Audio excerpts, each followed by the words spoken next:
Bonjour à tous les amis et bienvenue dans cette nouvelle vidéo. Donc je reviens de vacances, j'espère que vous allez bien. On va s'y mettre, on va reprendre les habitudes, donc faire un petit peu d'analyse de marché pour comprendre un petit peu où on en est, qu'est-ce qu'on peut s'attendre à court et à moyen terme. À long terme aussi, il n'y a pas besoin de... Enfin voilà, moi je suis bullish sur le Bitcoin. Et voilà, donc on peut éventuellement aussi analyser les données macroéconomiques qu'on a, donc qui peuvent impacter le prix. Et on va démarrer tout de suite. J'ai pas mal de choses à vous dire. On va démarrer tout de suite avec le graphique du Bitcoin. Ça fait genre 3 fois que j'ai fait la vidéo, mais je ne sais pas pourquoi j'ai trop de choses ouvertes et ça va pas trop. Donc voilà, on va aller dans le... Pour bien commencer, on va aller dans l'hebdomadaire. On va aller dans l'hebdomadaire. Donc voilà, on revient sans dire 2000 fois la même chose. Donc une tendance baissière de l'année passée, une nouvelle tendance cette année a commencé, une tendance haussière. Pourquoi haussière? Tout simplement parce que tout d'abord c'est une structure avec des higher high et des higher low.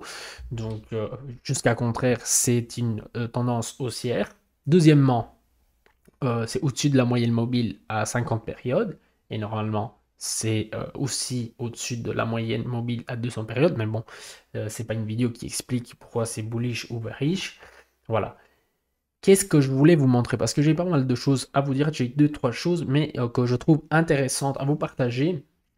Et donc voilà, on va commencer tout de suite. On va descendre. Donc le Bitcoin nous a fait un equal high. On pourrait techniquement dire un higher high parce que on est un petit peu plus haut que la bougie précédente. Mais en vérité, ça a été absorbé tout de suite, donc c'est pas effectivement, c'est pas tout à fait un higher high. Donc on va dire plutôt un equal low. Ok, on a dit ça. Maintenant, on va descendre dans le journalier et je vais vous montrer quelque chose. Voilà, ça c'est les gaps qu'on a eu depuis le, enfin, le commencement de cette structure bullish. Et je vais vous faire noter, donc je vous explique en deux mots qu'est-ce que c'est cet indicateur. L'ADX, je l'ai déjà dit, mais je vais le redire pour les gens qui ne connaissent pas. Donc c'est un indicateur qui mesure tout simplement la force sur le marché. Et donc en mesurant la force, on peut voir aussi la volatilité, parce que quand il y a beaucoup de force, il y a beaucoup de volatilité forcément. Mais qu'est-ce que je vais vous dire avec ça? Regardez la première leg gap, on avait beaucoup de force, on était quasiment à 58. Deuxième leg gap, on avait moins de force, donc quasiment à 42. Et troisième leg gap, on est encore moins de force. Donc même que le prix augmente, la force descend. Qu'est-ce que ça veut dire? Ça s'appelle, en vérité, ça s'appelle une divergence qui peut être bearish ou une divergence qui peut être bullish. Ça, c'est plutôt une divergence bearish parce qu'on a des higher high sur le prix et des higher low, des lower low sur la force. On peut le faire aussi également avec des autres indicateurs, par exemple l'RSI. Moi, je l'utilise aussi, mais je préfère plutôt, ma stratégie marche plutôt avec l'ADX. Voilà, donc ça, c'est pas vraiment une bonne chose. On va pas, j'ai pas, enfin, je vais pas vous dire qu'on va se casser la figure, non, mais c'est une chose à prendre en compte. Donc voilà, je pense pas qu'à court terme on peut casser cette résistance des 31 750. On peut, mais tout dépendra des prochains jours parce qu'il y a des données dont on va parler tantôt. Donc, plutôt, ce que je pense que ce serait plus probable, c'est de latéraliser dans ce range comme ça et un jour ou l'autre, casser la résistance, enfin, casser ce mouvement d'un côté, ce range d'un côté ou d'un autre. De quel côté, ça, on ne sait pas encore, mais plus les jours passent, plus on a de nouvelles, plus on peut, voilà, on a plus de données pour chercher les zones à plus de probabilité. Là, le scénario macroéconomique n'est pas de notre côté, mais on va en parler après. On va d'abord terminer avec les cryptos. Et voilà, donc autre chose, donc la Bitcoin dominance augmente.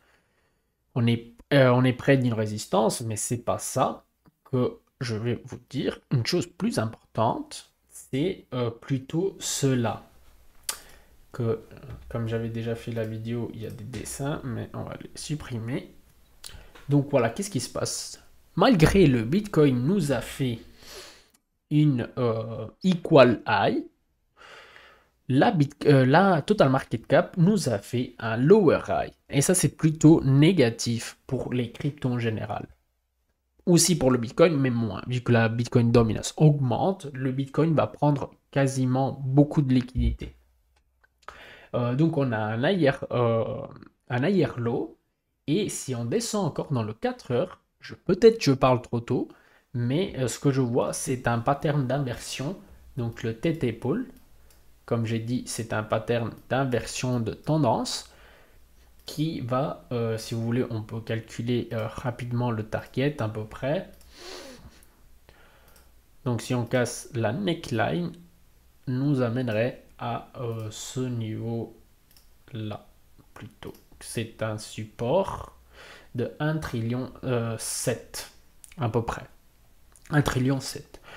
Donc ça c'est une mauvaise chose à court terme, mais c'est un petit peu logique. Pourquoi, on va le comprendre après.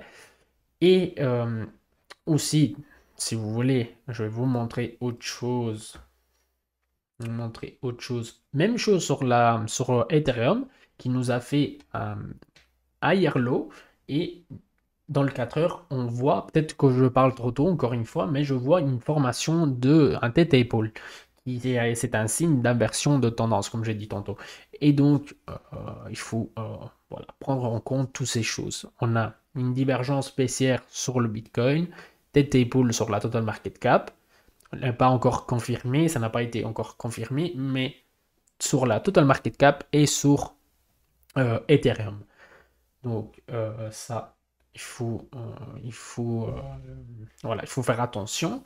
Je ne suis pas long, je vous dis la vérité. J'ai pas de position ouverte longue. J'en ai quelques-unes short sur des altcoins. Et voilà. Donc ça, voilà. Pourquoi je dis ça? Donc l'open interest, je ne vais pas perdre trop de temps parce qu'il n'y a pas vraiment beaucoup de choses à dire. On a eu une petite accélération dans les jours 10 juillet, on est le 11. Depuis hier, en fait, on a eu une petite accélération.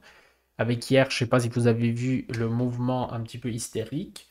Et long et short, ça nous dit pas grand-chose non plus. Il n'y a pas vraiment des mouvements de fou.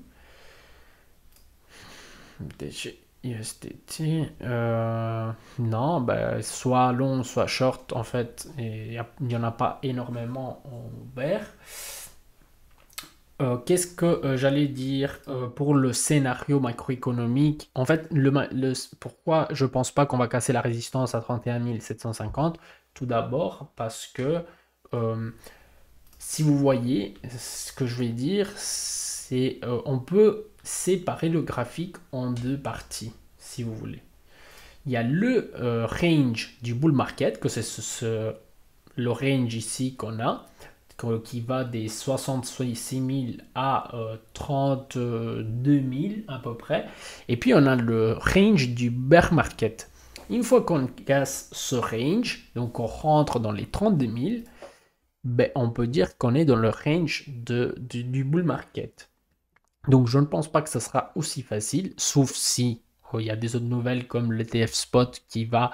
Il y a des dates que j'avais partagées, et ici je vous invite vraiment à venir dans le groupe, à rejoindre le groupe Telegram où je partage des nouvelles, des choses que je trouve intéressantes, c'est totalement gratuit.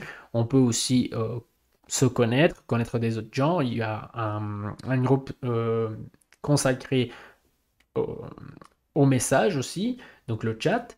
Et donc, je vous invite vraiment à rejoindre le groupe car je poste des choses comme ça. Donc, l'ETF Spot qui va peut-être être approuvé. Donc, la première réponse va être au mois d'août. Je ne sais plus quand, mais plus ou moins, c'est le mois d'août. Et ensuite, donc, pourrait dépendre de ça. Mais si on ne considère pas ça, le scénario macroéconomique ne le permet pas. Pourquoi? tout simplement parce que, regardez, je vais vous montrer quelque chose. Le marché a repricé. Dans 15 jours, on a le FOMC. Donc, on aura sûrement, certainement, comme price, le 93% du marché, une augmentation de 25 points base. Je vais...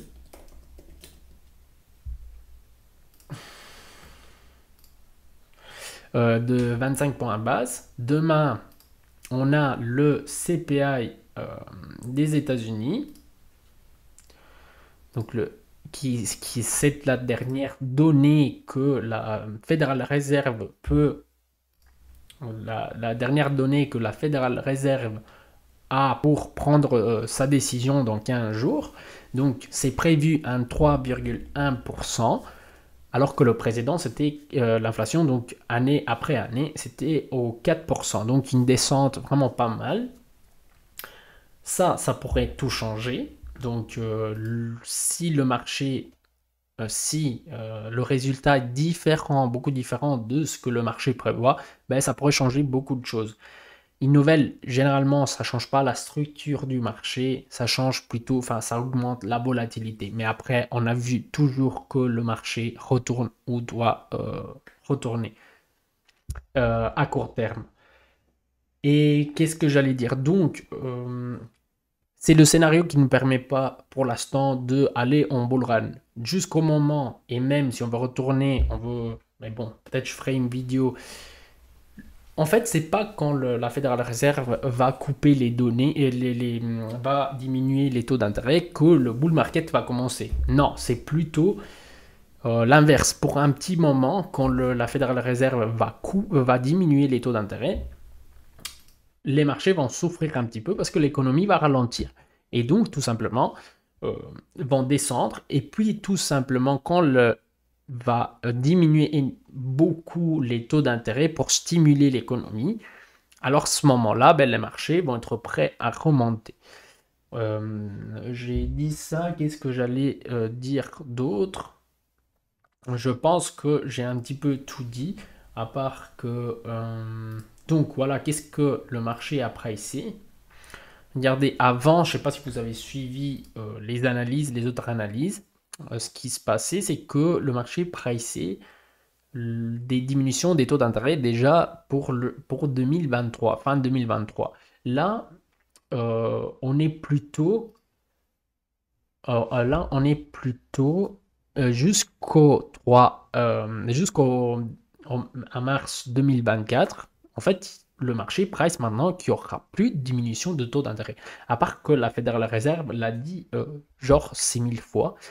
Mais voilà, donc il n'y en aura plus pour le marché, il n'y aura plus de diminution de taux d'intérêt. Ce sera plutôt au mois de mai.